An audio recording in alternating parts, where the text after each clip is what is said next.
Has this ever been you? Your friend is so excited. She tells you she's pregnant. She goes, "Oh, we just got the ultrasound pictures of the baby. Here, let me see." And she takes them off her fridge and she hands them to you. And then you look at it and you don't know what you're looking at. And you just go, "Hey, this looks great. Beautiful baby. I love it. I'm so excited for you." You might recognize the head, maybe like a curve or two. But unless they point it out to you, ultrasounds can be kind of hard to read. And now that I'm thinking about it, where did ultrasounds come from? How long have they been around, and are there any risks to them? We never hear risks about ultrasounds, but maybe we should start talking about them. Are the high frequency waves they use for the echolocation, is that harming to the baby? Is it harming to the mother? We're going to get into that today. All the harms, benefits, where they came from, the history of ultrasounds, and how to read one. I'm going to use images to show you how, when you have an ultrasound, what to expect and what to see, and when you typically get an ultrasound when you're pregnant.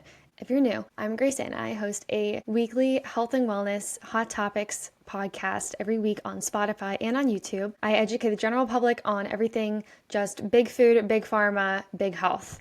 All the bigs. I am passionate about women's health, specifically fertility, but we go into topics like raw milk, nutrition, food dyes, men's fertility, and big food and big pharma, vaccines, you name it, we claim it. We're going all in. So if you're interested in supporting this mission to educate the general public and being your own best advocate, please subscribe to my YouTube channel, follow my podcast on Spotify, and leave a 5-star review. Leave a comment below if you learned anything in this podcast, and let me know what you think and other topics I should hit next. We are getting into it, the importance of ultrasounds. So if you are listening to this episode, you most likely know what an ultrasound is. It is a black and white image that has been generated. They use echolocation. I will talk about this a little bit later, but basically sound waves to emit an image of what the transducer is detecting in the body. They can be used for all parts of the body, but today we're specifically talking about fetal ultrasounds. Ultrasounds provide the ease of being able to see inside the womb without painful incisions or just having to probe up in there. They do have inside ultrasounds where they stick it up the vaginal canal and you can probe in there, but we are not going to talk about that today. We're just going to talk about ultrasounds on the outside of the human body, the non-invasive kind. So where did these even come from? I wasn't even sure when originally ultrasounds were invented, when they started, but apparently in 1794, Lorenzo Spallanzani, he is an Italian priest, professor, and psychologist. He invented what we know now as the ultrasound, technically speaking. He didn't really invent the ultrasound. He was just the one that was realizing that, hey, owls and bats are using this echolocation. They are being able to fly around this lab office with all of these, he hid these hot wires in the ceiling and they would fly around them. And he realized that the bats and the owls weren't running into the wires even though it was pitch black. And they were able to fly perfectly well. So he's like, okay, how are they doing that? So he studied a little bit more and he realized that they were using it by hearing. He couldn't figure out the specifics of how they were doing it, but he could tell that they were using their hearing to get them where they needed to go and to avoid and sense objects in the dark. So building off of that, future scientists they'd use the work off of other scientists and they build off of it. In 1942, neurologist Carl Dusek is credited to be the first to use ultrasonic waves diagnostically. So they were able to make ultrasonic waves for patient care. While this was not for fetal monitoring, he used the sound waves to detect tumors in the human skull. So he had it up against someone's skull and he was able to detect it and he could sense where the object was in the head, which honestly is pretty fascinating. So it's only continued to grow. And then now recently you've probably seen the ads, but you can get these portable ultrasound that you can take at home and use to scan them. I'm not sure about the safety of those. It doesn't sound like FDA likes those very much. I'm not a huge proponent of the FDA. If you know anything about me, I'm not buddy with them at all, but that does not mean that everything they say is wrong. It just means that whenever we're giving information or given a new scientific tool, it's good to just step back and go, okay, what are the possible risks and benefits of this? But in 1958, the ultrasound was brought into the OBGYN world, and in 1962, the first detailed images of fetal anatomy were seen on an ultrasound screen. 1962 really doesn't feel like that long ago, but honestly, it was roughly 60 years ago, which that's pretty recent. This fetal anatomy scan was seen on an ultrasound in Austria. And then through the 60s and 70s, fetal anomalies were being able to be seen more and more with the progression and the betterment of these ultrasound diagnoses. Then in the University of Tokyo then developed the first three-dimensional image of a fetus in 1986. Ultrasounds are good to see internal bleeding, organ and abdominal inspection, and more. So today we're just going to be covering ultrasounds, like I said, but they can be used for lots of other medical treatments. You don't have to use them just for baby growth and fetal development, but that is what most people know them for. So this is the transducer. I'll have it on the screen. This is the object that they place on the abdomen, or they sometimes start at the lower part of the vaginal canal if they're looking for polyps or something like that, especially if the woman is closer to labor. They want to inspect that area more. But they typically have it on somewhere of the abdominal area where the uterus is.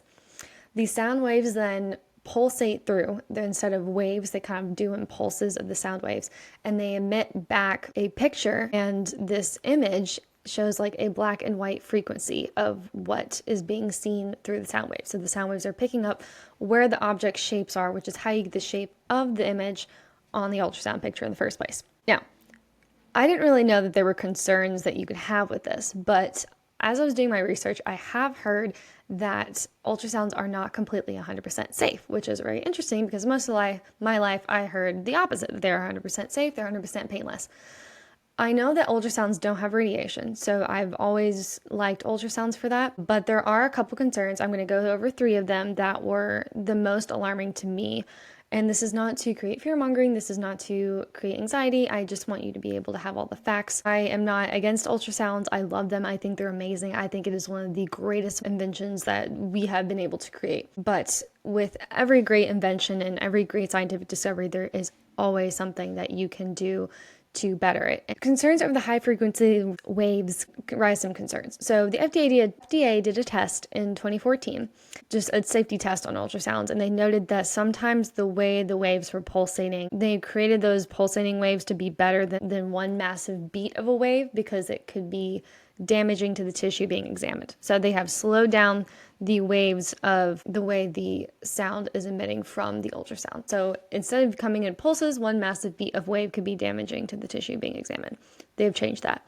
Ultrasounds pulse off the baby's heartbeat, so you might be curious how it determines where the baby is. It's looking for vibrations, it's looking for shapes, and so since the heartbeat, typically when the first ultrasound is made, is around 8 to 9 weeks in a fetus, and that's their heart has been beating for a while since then, so they go off of the heartbeat at that. So they provide an image of the child and the placenta to display on the ultrasound monitors. So our first concern is the vibration of the fetus. So like I said, it's shaking the fetus to be able to determine where the baby is in the womb. They're having to go off of the heartbeat and they're having to go off of the movements of the baby. So the ultrasounds have to vibrate to produce an image. This is inevitable with any ultrasound, and unfortunately it does come with vibrating the fetus a little bit. I would argue that depending on how close the ultrasound is and how much you're doing it, I don't think it's going to be that much more harmful than just mom working out or moving around. But I do understand that it is not natural. It's mom moving around and doing her own thing is natural, and the placenta is meant to move and go with that, and the baby is used to that. And that is different than the frequency of those pulsating sound waves, but I don't know if that's enough to keep me from wanting an ultrasound if I was pregnant. But I digress. Concern number 2, ultrasound could affect the fetal hearing development. This is the strongest one that I read online that would make me concerned about this. Mayo Clinic conducted research, and I quote, placed a small hydrophone inside a pregnant woman's uterus and found that the force from the impact of the ultrasound pulses produce an audible, localized, high-intensity noise due to secondary vibrations in a woman's uterus. So basically they had a speaker hydrophone in the uterus and tested the decibel frequencies of it. The ultrasound pointed right at the hydrophone, produced 100 decibels. So if you're like me and have no concept of what that means, comparatively 20 decibels is about a whisper, 110 is about the average human pain threshold, and then 150 can cause eardrum rupture. And they said with the ultrasound instrument pointing directly, the megaphone is supposed to be representing the baby's ear. So if the ultrasound is pointing right at the baby's ear, that could be producing 100 decibels. So that could be causing problematic hearing loss. So I would say that a good ultrasound tech would do the best to not have it right by the baby's ear. Obviously, that's not completely avoidable. If you don't know quite where the head is, you can guess where the head is. And sometimes if you're trying to inspect the head and see, like if you're looking at the brain and trying to make sure that the skull and the spine are forming correctly and you're looking for abnormalities, it's going to be kind of hard to avoid the ear if you're trying to look around with the head. But This is why ultrasounds don't need to be done often on children. The last concern that I found was it could deform the cell membranes. So the FDA themselves use ultrasounds for bone healing. So when the bone fractures, they kind of use it to accelerate cell division, which then produces the body to heal itself faster. It quickens the healing. Places with faster cell division usually heal faster because you have leukocytes, white blood cells moving into that area to heal it quicker. So it's kind of supposed to accelerate the healing. So with that knowledge, it can damage some of the tissue if it's there a lot. Again, this is with repeated use. I don't feel like if you just go in for 1 or 2 ultrasounds, this is going to be a problem. In the spirit of transparency, I wanted to give you all the information I found. Personally, I feel like this does not outweigh just seeing babies' development. I think that, especially in the pro-life movement, this has helped a lot of women choose life. They're able to see the humanity of their baby, especially if they can see the heartbeat. Lots of times, like I had a friend of mine, she just showed me her ultrasound of her baby, and he was sucking his thumb, and it was so cute. And so I think it can help a lot of moms see the baby and really internalize, they get a visual on what is growing inside them, and it's a little bit more real to them in their head. And I think that ultrasounds have done so much to save lives, so much so that Planned Parenthood and the abortion industry has been successful, and they're trying to continue to remove laws that you have to have an ultrasound of your baby before you have an abortion, because they know that it changes minds. So I do believe in ultrasounds. I am not against them. I do think that unless you are very high risk, you don't need to be doing them any more than once or twice in a pregnancy, maybe 3 times if you're just, about to give labor and they want to make sure everything looks good. But honestly, I don't really feel like you need to be doing them that much, but I think they're wonderful inventions. So, got that out of the way, concerns. If we're looking at an ultrasound, what the heck are we looking at? Especially going into nursing school, I was very confused. I was able to tell, the more developed the baby, the easier it is. You're like, okay, that's the head, there's the nose and little mouth, and maybe sometimes the hands will be like this, so you can tell it's a hand. But honestly, sometimes it's hard. So here is a spare photo. Just looking at this basic ultrasound, black is liquid, white is solid. And so the whiter it is, the more solid it is. So if you have bone, that's going to be white compared to other forms that are just solid, but they're not as dense as bone. Orientation of the ultrasound. So you can see ultrasounds of various fetal positions. So orientation is also known as fetal lie. This refers to the baby's orientation in relation to mother and the uterus. So a vertical orientation, or also known as a longitudinal lie, this is where the baby's spine is aligned with mom's spine. So the baby is up and down, or his head is down and his butt's up. He's pointing like that. Transverse or horizontal is less common, or even oblique, which is like at the angle. Longitudinal is the most common in 98% of pregnancies after 27 weeks. Presentation is the fetal part that is the lowest in the abdomen. So this can be determined of where the baby is, especially getting closer to labor. It's important to know whether the baby is positioning himself correctly or not.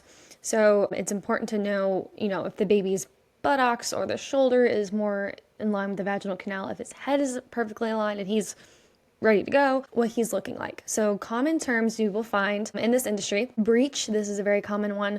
Breech is where the baby's buttocks or feet are pointed closest to the vaginal canal. Usually doctors want to do a C-section for breech, but in my professional opinion, I do not think that is necessary. I have spoken with a number of different midwives and people in the birthing industry, and that is not necessary for a C-section. If you have a breech baby, they can reach up in there and spin the baby around. It sounds crazy, but they do it. There are ways they can literally stick something up, like their hand or an instrument, and help move the baby safely in the direction that it was better to pull them out. They can also deliver baby feet first. That's what they used to do in the olden days too. There's also different yoga poses that you can do to massage the baby to move them around. Surgery, they toss it out so frequently because it's easier for the doctors. It's not necessarily easier for the mom.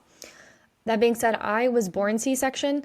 I was a twin. My brother was breech, and it was hard for them. I don't think they wanted to try with twins to try and orient us. I can argue that I think they should have tried a little bit harder, but what's done is done. Cephalic. So if it's cephalic oriented, that means CEPH in the medical world. For medical terminology, means the head, anything involving the head. Like cephalitis is inflammation of the skull. So that's where the baby's head, cephalic, is pointed to the vaginal canal. So that's the most common one. That's the one that most everybody wants, right?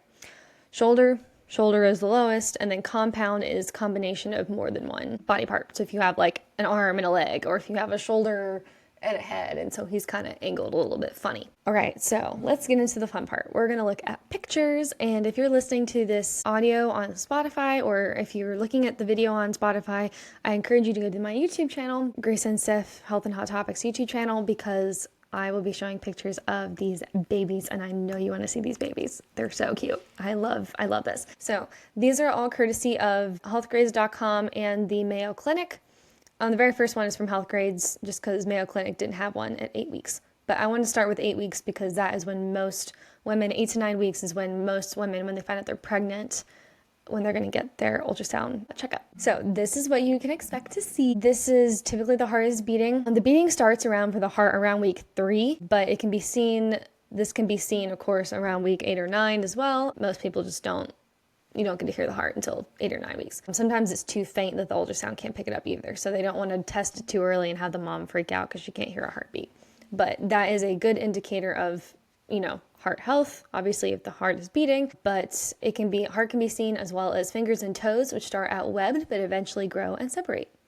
So that is a little head at the top, they have it marked up there, and then the little body at the bottom. So my next image is fetus at 11 weeks. So the head at this point makes up about half of the fetus length, which is crazy to me. You can probably see it. I believe that's it on the right side. That big curved part where it kind of like dips down. I think that tiny little nub just underneath it is probably a hand or a arm or something, and I think those are its feet that are pointed up. Development-wise, the nose and lips are completely formed. Reproductive organs can be seen and gender can usually be called on the ultrasound, and intestines can absorb water and glucose. 11 weeks. Isn't that crazy? So nose and lips totally formed. I think that's really cool. And you can call a gender. You can call a gender at 11 weeks. So here are some images of some fetal organs. They do this for looking for fetal abnormalities. Common fetal abnormalities for the brain, you can have different cysts in the brain. You can have, one side of the brain can be not forming very well. Sometimes they want to make sure the development of the brain and the heart is all going according to plan. Also, it's very common for babies to have heart murmurs or for them to have a little hole in their heart. That often gets cleared up and healed up. I think I had one of those and it ended up being just fine. It healed up as I agree through gestation. But that's very common. So if they say there's a hole in the baby's heart, that does not necessarily mean anything is completely wrong. It just means they need to keep an eye on it because it usually fixes itself. But here is a heart. All 4 chambers can be visible at this point. This is a later picture. So this is seen between weeks 18 and 22. So this is definitely later in the gestation, but I thought that was really cool that you can see the little chambers of the heart. Obviously, it's upside down because you have the ventricles on the bottom. Those are more shaped like the V's, and then the atria are at the top, but it's flipped. So if you're looking at the picture, atria are on the bottom, ventricles are on the top. So I think this baby must be flipped down the other side. All right, next picture. This is a brain, a baby brain. This is the base of the brain called the cerebellum. This is typically seen between weeks 18 and 22 as well. You kind of can't really determine a lot of this until the baby's farther along, but they can still keep an eye on it with the earlier ultrasounds watching the baby develop. Keep in mind that even if they do diagnose something like Dandy Walker, or if it's Down syndrome or spina bifida, they can be right. Ultrasounds are good for, but at the same time, they are often wrong. If it is the choice between terminating a child because of its handicap or keeping the child for the sake of quality of life, it is, in my humble opinion, that you do not get to make that decision for that child, whether their quality of life is worth it or not. There are plenty of people that have all sorts of kinds of conditions in this world that live perfectly happy lives. And I think it is selfish of people to make that decision for those babies that have those anomalies. Additional point, sometimes the ultrasounds are wrong. And that happens a lot, where people said, your child has Down syndrome, your child is going to have this, your child's going to have that. And they pressure the mom to abort, and she doesn't abort, and the child ends up being perfectly fine. Either just because they were wrong or by the grace of our good God. So that's all I'm going to say right now.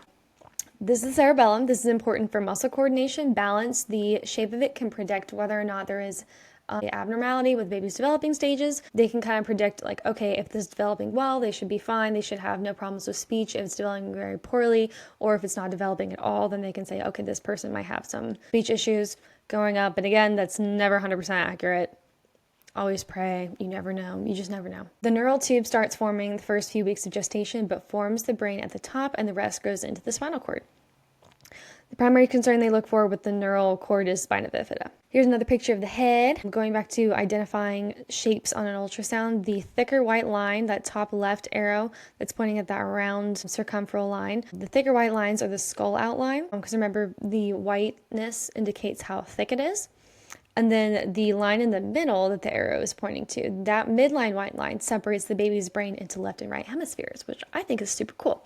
And you might know this, but a lot of babies have a soft part in the middle of their skull because their skull bones haven't fused yet. It's still developing, which is why baby's skull is actually still changing and forming after it's born, which is why you have to rotate them when you put them down for sleep, because otherwise they'll end up with a flat head. I think that's really cool that you can see the left and right hemispheres of the brain like that. They also, at this point, head measurements are used to determine the age of the fetus. Ultrasound age is not always very accurate. It's as accurate as it can possibly be if you are not super vigilant with when you ovulated, when you think you conceived, your sex cycle and everything.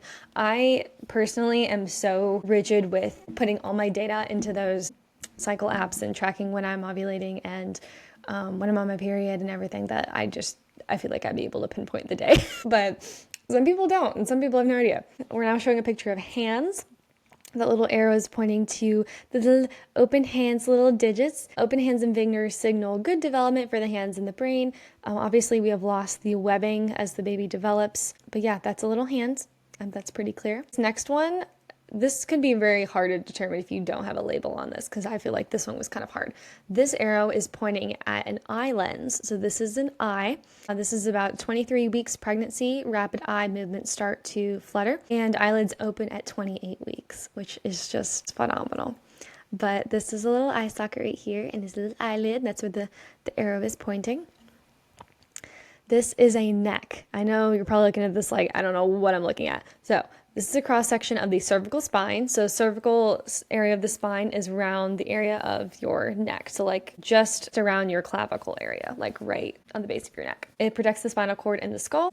That's what that is. They look for development of the spine, how that's going. The next image is a spine. I feel like this one's pretty self-explanatory. That looks like a spine to me. This is also, I think, about later gestation, about 22, 28 weeks or so. These are legs. So this arrow, if you want to guess, what leg do you think that's pointing to? If you could just guess what leg that is. It's a chonker.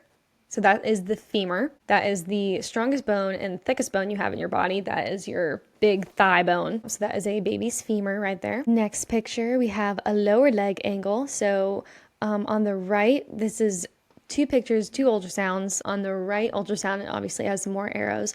That is where you can look at it for all the orientation. On the very far right of both of these images is the knee. So if you think about it, we had the femur beforehand, and now we're moving down. So now we have the knee on the right. Then we have the fibula and the tibia. Those are your two bones that make up your leg. And then you have the ankle right there, the little rounded part. And so you have two of those. Those are two separate images. Obviously, the one on the right has arrows, so you can see everything better. But those are where the two bones are. Those are the legs. And then this is an umbilical cord. It's very hard to see. I honestly really can't see it that well, to be honest with you, with this picture. But this is the picture the Mayo Clinic had. But that is where the arrow is pointing to, is the umbilical cord. They look at the umbilical cord, especially midway through development, to see if the baby's organs and everything are forming correctly. One of the concerns they have is called omphalocele, and that is where the baby's organs are growing outside of the baby's body. They grow basically through the belly button, which is really, really sad and heartbreaking, because usually that means that the baby will not be viable outside of the womb. But if it's not always a complete death sentence. If you have a child, or if your child is diagnosed with omphalocele, there are fetal surgeries they can do. I think one of the coolest things that they can do is I don't know if they can do this for omphalocele, but you can do fetal surgeries where the woman still carries the baby, and they go in and they fix things and they leave, and she still has the baby inside of her. Or you have pediatric surgeries immediately after the child's born. They are sent to the NICU, or it would be, NICU or PICU, and they would have that surgery. So it's not always a death sentence. It's usually not a very good thing if the child is having their organs grow out. It's like their intestines and some of their organs. But they also look for gastroschisis. I know I'm butchering that. I'll have it up on the screen, I guess, which is the splitting of the abdominal wall. If you have both of these, that's not a good thing, but it's basically where the abdominal wall is kind of separated. The organs of the baby are not fusing and they are not settling as they should and growing as they should. But it's also good to see if the umbilical cord is tied, if there's anything wrong with it, especially if baby is underdeveloped. That's another good reason to look at the umbilical cord and make sure everything is okay.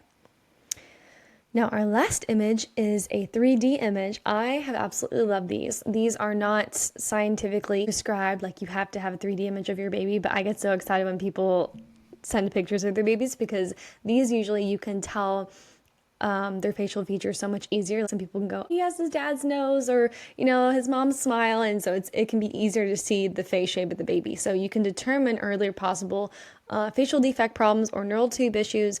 But I personally think it's also a really fun way to just see the baby. But those were all of my photos for ultrasounds. I do believe that there are great benefits to ultrasounds. I think that they are incredible for showing people possible treatment options that they need for their babies. It can put the mom at ease if nothing is wrong. It can also be a really fun keepsake to just put on your fridge. I think it's absolutely amazing that we have this window into the womb where we can just get this little echo location photo and put it on our fridge and show people this is my baby that I'm currently growing. I think that is just an awesome miracle. It's just astronomical. Please know that every life is valuable, every life begins at conception, and every life should be cherished and protected. And I love that ultrasounds can help people understand that a little bit better. Those that don't really want to think about the fetus as a baby, they want to think of it as a clump of cells. This has really helped change a lot of minds on this issue of regarding whether or not the baby is human, because they can go, oh, look, fingers and toes, a heartbeat, it smiles, it sucks its thumb. This is not just a glob of cells. And even when it is a glob of cells, it's still a human, whether or not it looks like a human. But ultrasounds just the pro-life movement in that way. So I hope you guys have an amazing week. Thank you for listening, and let me know if you learned anything or thought this episode was interesting.